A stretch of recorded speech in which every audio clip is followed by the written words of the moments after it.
Assalamualaikum warahmatullahi wabarakatuh, sahabat 4G. Selamat malam. Mudah-mudahan kita bisa jadi sahabat dunia akhirat ya, seperti tema kajian kita pada malam hari ini gitu ya. Jadi bukan hanya sekedar sahabat yang kumpul di WA group, namun semoga nanti kita bisa kumpul kembali di surganya Allah. Amin ya robbal alamin. Sahabat 4G yang dirahmati Allah, di sini pertama akan kakak sampaikan, ini ada data yang sangat mencengangkan sekali ya dari Dokter Kristiana yang menjelaskan kecanduan internet pada remaja meningkat hingga 9,3% dengan rata-rata durasi bermain internet selama 11,6 jam per hari. Kebayang nggak 11,6 jam per hari dihabiskan untuk main internet. Nah, sialnya adalah ketika remaja bermain internet berselancar di dunia maya, ini mereka bukannya fokus untuk menambah ilmu, tapi malah mencari-cari yang namanya hiburan. Kalau seandainya 11,6 jam itu dimanfaatkan untuk menambah ilmu ya mangga gitu. Tapi masalahnya kalau untuk sekedar hiburan, nah ini sangat menghabiskan waktu. Nah, remaja sekarang itu ketika main di dunia maya ngapain sih? Yang jelas mereka pasti akan berselancar di semua media sosial. Kalau nggak gitu mereka akan nonton video di YouTube. Dan ada satu hal yang ini menjadi kecanduan banyak remaja saat ini adalah main game online. Sahabat 4G yang dirahmati Allah, ada loh satu game online yang lagi viral banget lantaran banyak dimainin oleh para YouTuber. Gamenya ini bernama Among Us. Game ini itu nongol tahun 2018. Ini dicatat peningkatan unduhannya itu hingga 661% atau setara dengan 18,4 juta per 20 Agustus 2020. Banyak banget peningkatannya. Nah, sahabat 4G yang dirahmati Allah, game ini gimana sih gitu, isinya apa? Jadi Among Us ini, nah nama pemainnya itu crewmate ya. Di antara crewmate ini, kalau crewmate itu kan dia itu tugasnya adalah menjalankan misi. Sedangkan di antara para crewmate ternyata ada sosok yang dirahasiakan yang bernama imposter. Nah, imposter ini tugasnya berbeda dengan crewmate. Kalau crewmate menjalankan misi, sedangkan imposter tugasnya adalah menggagalkan misi. Nah, dengan cara apa? Dengan cara terserah. Dia mau menipu, dia mau berbohong, mau mengelabuhi. Nah, sampai akhirnya dia itu memang harus membunuh teman-temannya itu. Kebayangkan tugas imposter ini, dia itu tugasnya untuk berkhianat dan membunuh teman-temannya. Mungkin sebagian akan berpikir halah game doang, tapi ternyata ini banyak pengaruhnya. Misalnya kalau kalah di game aja, pasti kan kita ada rasa kecewa atau bahkan marah ke temen. Ya mending kalau ketika marah terus kita cuma sekedar banting keyboard misalnya, atau ngabsen nama-nama hewan, atau kemudian tonjok monitor, masih mending. Nah, kalau agresivitasnya itu tinggi, terus kemudian dia jadi berantem sama temannya dan melakukan kriminalitas seperti yang dicontohkan di game itu, gimana gitu. Nah, makanya apapun game online yang dimainkan, terutama yang berkaitan dengan kekerasan atau perilaku negatif lain, ini pasti sedikit banyak akan mempengaruhi para pemainnya. Kebayang kalau remaja pada nyandu game crewmate. Nah, ini bisa merusak persahabatan mereka dengan teman sebayanya. Jangan sampai deh. Sahabat 4G yang dirahmati Allah, untuk menjaga persahabatan ini ada beberapa tips nih dari Buletin Teman Surga agar kita bisa menjaga persahabatan. Karena sahabat itu adalah anugerah dari Allah yang senantiasa menghiasi hari-hari kita.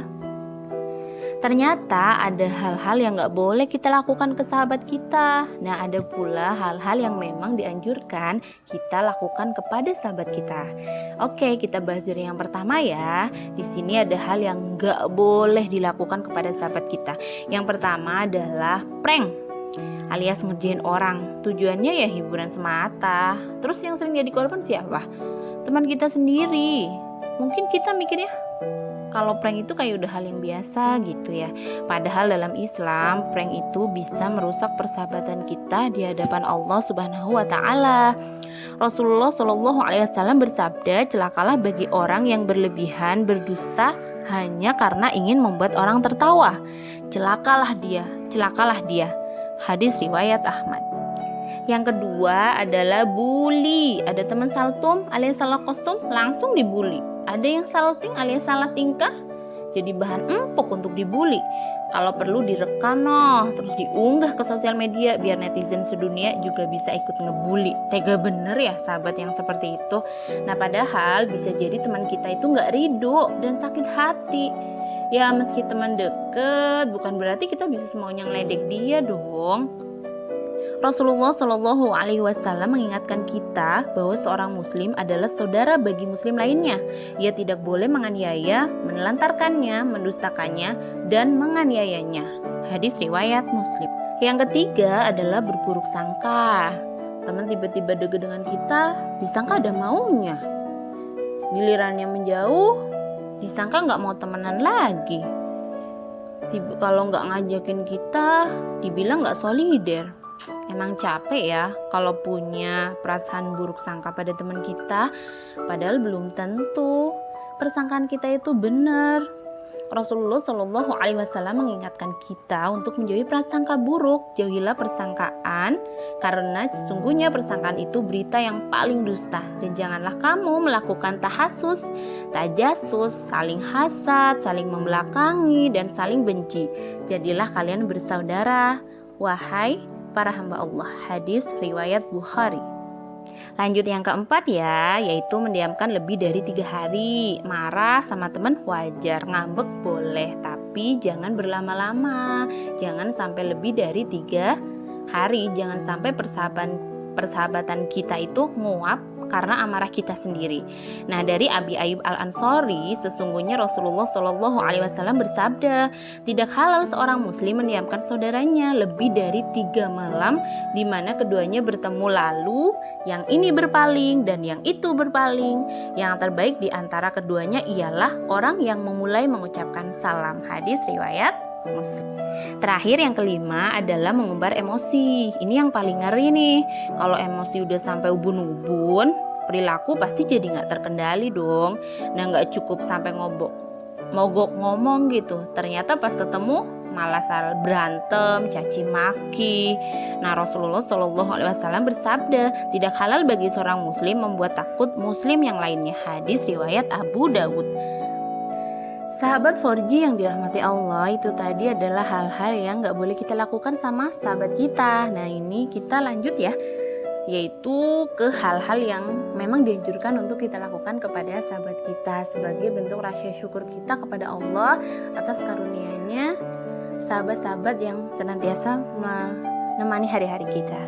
Yang pertama adalah silaturahmi. Jadi biasakan berkunjung kepada saudara atau sahabat kita dengan atau tanpa keperluan. Nah ini semata-mata karena Allah Subhanahu wa ta'ala. Karena bisa jadi lama gak bertemu, gak dengar kabarnya baik di dunia nyata maupun di dunia maya, ternyata dia punya masalah atau terkena musibah yang kemudian dia gak mau cerita ke kita. Yang kedua adalah memberi hadiah. Nah ini sudah sangat terbukti mujarab ya, untuk merawat persahabatan, karena pemberian hadiah akan menumbuhkan rasa cinta dan kasih sayang sebagai saudara seakidah. Rasulullah Shallallahu alaihi wasallam bersabda, saling memberi hadiahlah kalian, niscaya kalian akan saling mencintai. Hadis riwayat Bukhari. Nah yang ketiga adalah mengingatkan saat hilaf dan menguatkan saat futur. Namanya manusia pasti gak luput dong dari salah dan lupa. Nah kalau ngeliat temannya bermaksiat, jangan didiemin aja, tapi diingatkan. Terus kalau ngeliat juga teman kita lagi futur alias down karena ada masalah, ya jangan ditinggalin. Tapi sebisa mungkin kita membantunya, memberi motivasi maupun dukungan. Yang keempat adalah membersamai dalam kebaikan. Istiqomah dalam ketaatan akan selalu dihadapkan pada banyak tantangan. Kalau dihadapi sendirian, terkadang kita kelabakan. Nah karena itu, tetaplah saling mengingatkan, menguatkan, dan memberi bantuan. Karena sejatinya seorang sahabat itu bukan cuma bersama dalam suka maupun duka, tapi juga dalam ketaatan dan ketakwaan. Masya Allah. Nah, sahabat 4G yang dirahmati Allah, jangan biarkan pengaruh game online merusak persahabatan kita, karena sulit menemukan sahabat dunia akhirat, namun begitu mudah melepaskannya tanpa kita sadari. Imam Syafi'i rahimahullah mengingatkan, jika engkau punyai sahabat yang selalu membantumu dalam rangka ketaatan kepada Allah, maka peganglah ia erat-erat. Dan jangan sesekali kau lepaskan, karena mencari teman baik itu susah, tetapi melepaskannya sangat mudah sekali. Yuk, temukan sahabat-sahabat dunia akhiratmu. Oke, insya Allah sekian dari kakak ya.